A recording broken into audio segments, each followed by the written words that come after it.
நட்சத்திரம் மாதிரி நீ பெருகி இருக்கிற மகளே மகனே, ஆனாலும் இப்பொழுது இருக்கிறதை பார்க்க இன்னும் 1000 மடங்கு உன்னை அதிகமாகும்படி உன் தேவனாய கர்த்தர் உன்னை ஆசீர்வதிப்பார். எல்லையில்லாத ஆசீர்வாதம், beyond the imagination.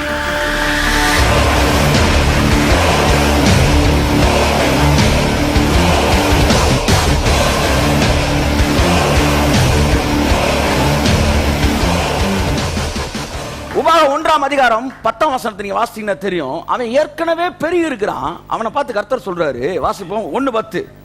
உங்கள் தேவனாகிய கர்த்தர், உங்கள் தேவனாகிய கர்த்தர் உங்களை பெருக பண்ணினார். மோசேயோட கடைசி உரை. Somebody says that is the last speech of Moses on his birthday. அவனுடைய பிறந்த நாள் அன்னைக்கு அவன் ஆற்றிய உரை அப்படின்னு சொல்றாங்க. இன்றோடு எனக்கு 120 வயதாகிவிட்டதுன்றாரு மோசஸ். அப்படின்னா என்ன அர்த்தம்? அது பிறந்த நாள் அன்னைக்கு பேசியிருக்கிறாரு. என் அன்புக்குரியவர்களே, அன்னைக்கு அவர் பேசும்போது சொல்றாரு, கானானுக்கு பக்கத்துல வந்து கானானுக்குள்ள போற அப்ப பேசுறாரு. வாசிமா, உங்கள் தேவனாகிய கர்த்தர், உங்கள் தேவனாகிய கர்த்தர் உங்களை பெருக பண்ணினார். உங்களை பெருக பண்ணினார். நல்லா ரசிச்சு நீங்க இந்த வசனத்தை வாசிக்கணும் எல்லாருமே. உங்கள் தேவனாகிய கர்த்தர் உங்களை பெருக பண்ணினார், பெருக பண்ணிட்டாரு. பெருகிட்டாங்க. 70 பேரா வந்தவங்க 45 லட்சம் பேரா மாறிட்டாங்க. எத்தனை வருஷத்துல? Just 400 years. 70 பேரு நீங்க விட்டுட்டு 400 வருஷம் கழிச்சு பாருங்க, அவன் 45 லட்சம் பேரா மாறிடுறான். நான் சான்ஸே கிடையாது, மாற முடியாது. பல கணக்குகள் போட்டு பார்க்குறாங்க, வாய்ப்பே கிடையாது. ஆனால் தேவன் அவர்களை பெருக பண்ணினார். 400 வருஷம்னா 10 ஜெனரேஷன் சார். 10 ஜெனரேஷன். 40 வருஷம் ஒரு ஜெனரேஷன் வச்சுக்கிட்டீங்கன்னா, 100 வருஷம் ஒரு ஜெனரேஷன் வச்சுக்கிட்டீங்கன்னா 4 ஜெனரேஷன். 4 ஜெனரேஷனுக்குள்ள 70 பேர் 45 லட்சம் மாறி இருக்கிறாங்க. அவன் சொல்றான், அப்படியே பெருகி நிக்கிறாங்க. அவங்கள பார்த்து மோசே சொல்றாரு, வாசிங்க. உங்கள் தேவனாகிய கர்த்தர், உங்கள் தேவனாகிய கர்த்தர் உங்களை பெருக பண்ணினார், உங்களை பெருக பண்ணினார். இதோ இந்நாளில் நீங்கள் வானத்து நட்சத்திரங்களைப் போல, வானத்து நட்சத்திரங்களைப் போல திரளாயிருக்கிறீர்கள். கையை தட்டுங்க அவருக்கு. நட்சத்திரம் மாதிரி பெருகிட்டீங்க. நம்மளா தான் சொல்லுவோம் போதும் அப்படின்னு. ஆனா மோசஸ் விடல. ஏன்னா அவன் he knows the God's heart beat. தேவனுடைய இருதயத்தின் நினைவுகளை புரிந்தவன். அவன் சொன்னா, திரளா பெருகிட்டீங்க, நட்சத்திரம் மாதிரி பெருகிட்டீங்க.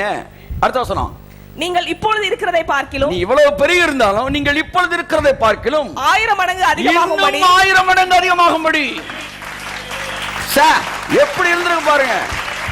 எழுதுறான் கர்த்தர், அவனை போல என்னை முகமுகமாய் அறிந்த தேவ மனுஷன் தீர்க்கதரிசி ஒருவனும் இல்லை. என்னை முகமுகமாய் பார்த்தவன் எழுதல, என்னை முகமுகமாய் அறிந்தவன் எழுதினார்.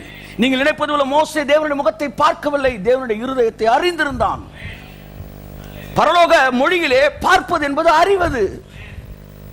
அறிவதுதான் பார்ப்பது. மூஞ்ச பார்க்கிறது பெரிய அனுபவம் இல்லையா?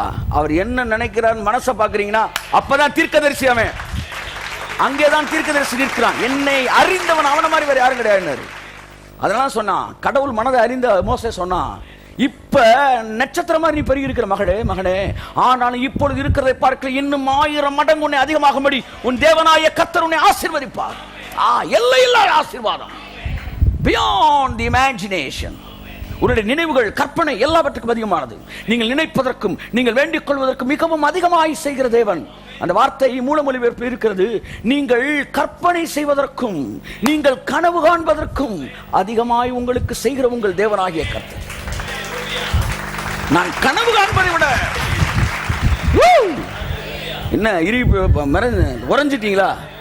இதெல்லாம் நடக்குமா? இல்ல, இங்க வாங்கணும், இங்க ஏத்தவே கூடாது, இங்க வாங்கணும். கரங்களை திருக்க சொல்லு. எனக்கு பேசுறார் தேவன்.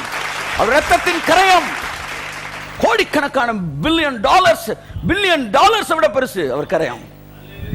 அந்த கரையம் பூமியில் இருக்க அத்தனை பேர் வியாதியை அழிச்ச பிறகும் இன்னும் அந்த கரையம் எக்ஸ்ட்ரா இருக்கு. இங்க இருக்கிற எல்லாரையும் சுகப்படுத்தும் தேவன் வல்லமையுள்ளவராய் இருக்கிறார். இங்க இருக்கிற எல்லாரையும் ஆசீர்வதித்து போக இன்னும் கரையம் ஏராளமா இருக்குது. இந்த வீடியோவை கோடிக்கணக்கான பேர் பார்த்தாலும் கோடிக்கணக்கான பேருடைய வாழ்க்கை தேவைகளை தீர்த்த பிறகும் அந்த கரையம் எக்ஸ்ட்ரா இருக்கு. சார் எல்லாம் ட்ரெஸ் எடுத்துட்டாங்க சார், மீதி இவ்வளவு இருக்கு சார் சொல்வது போல. அப்ப கடவுளுடைய மனது பாருங்க, எப்பவுமே பூமிக்கு வானம் எவ்வளவு உயரமோ அவ்வளவு உயரமா தான் இருக்குது. அதை புரிஞ்சுக்காங்க.